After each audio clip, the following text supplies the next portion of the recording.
वह सड़क बहुत पुरानी थी, बहुत अंधेरी थी और बहुत डरावनी भी।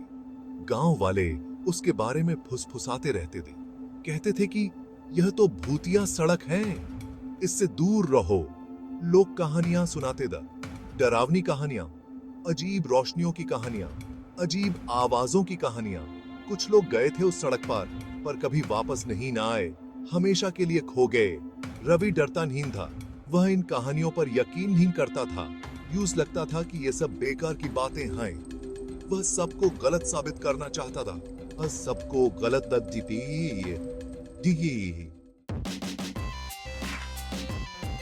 मैं अपनी बाइक भूतिया सड़क पर चलाऊंगा, रवि ने ऐलान किया। उसके दोस्त हंस पड़े। अरे नहीं यार, उन्होंने कहा, बहुत खतरनाक है, डर लग रहा है। रवि ने चुनौती दी। वह मुस्कुराया। वह जानता था कि उन्हें डर लगता है। रवि को हिम्मत का कम बहुत पसंद था और यह अब तक का सबा से बड़ा दम था। ठीक है, एक दोस्त ने कहा, लेकिन गायब होने पर हमें दोष मत देना। बाकी साहब ने हाँ में हाँ मिले। रवि बस मुस्कुराया। वह नहीं डरता था, अभी तक नहीं। रात हो गई। चांद बादलों के पीछे छिप गया। हवा जोर से चलने लगी। डरावनी सवारी के लिए एकदम सही रात थी। रवि अपनी बाइक पर चढ़ गया। उसने एक गहरी सांस ली। इंजन स्टार्ट हुआ।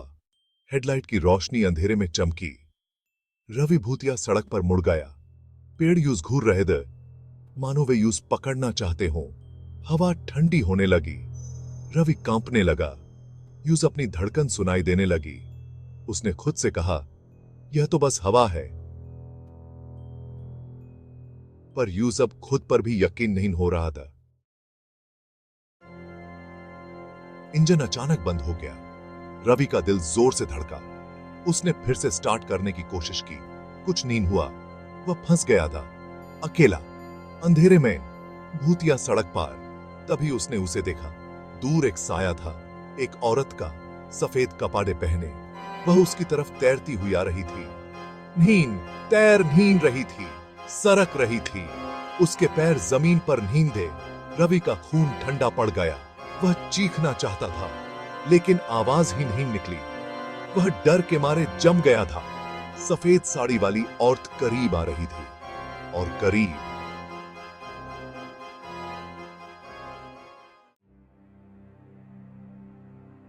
औरत का चेहरा अब साफ दिख रहा था, पीला, डरावना। उसकी आंखें मानो किसी अजीब रोशनी से जल रही थीं।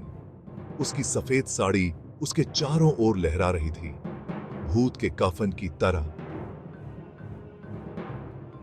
रवि अपने डर से बाहर आया। उसने एक आखिरी बार इंजन को किक मारा। इंजन फिर से चालू हो गया। उसने तेजी से बाइक भगाई। उसने पीछे मुड़कर नहीं देखा। वह यह नहीं देखना चाहता था कि वह औरत उसका पीछा कर रही है या नहीं। वह तब तक बाइक चलाता रहा जब तक वह गांव नहीं पहुंच गया। उसने ब्रेक लगाया। वह बाइक से कूद गया। वह अपने घुटनों पर गिर गया। वह कांप रहा था। गांव वाले उसके आसपास जमा हो गए। उन्होंने उससे पूछा कि क्या हुआ। रवि बोल नहीं पा रहा था। उसने सड़क की तरफ इशारा किया। वह औरत, उसने फुसफुसाते हुए कहा, सफेद साड़ी वाली औरत। गांव वालों ने एक दूसरे को घबराहट से देखा।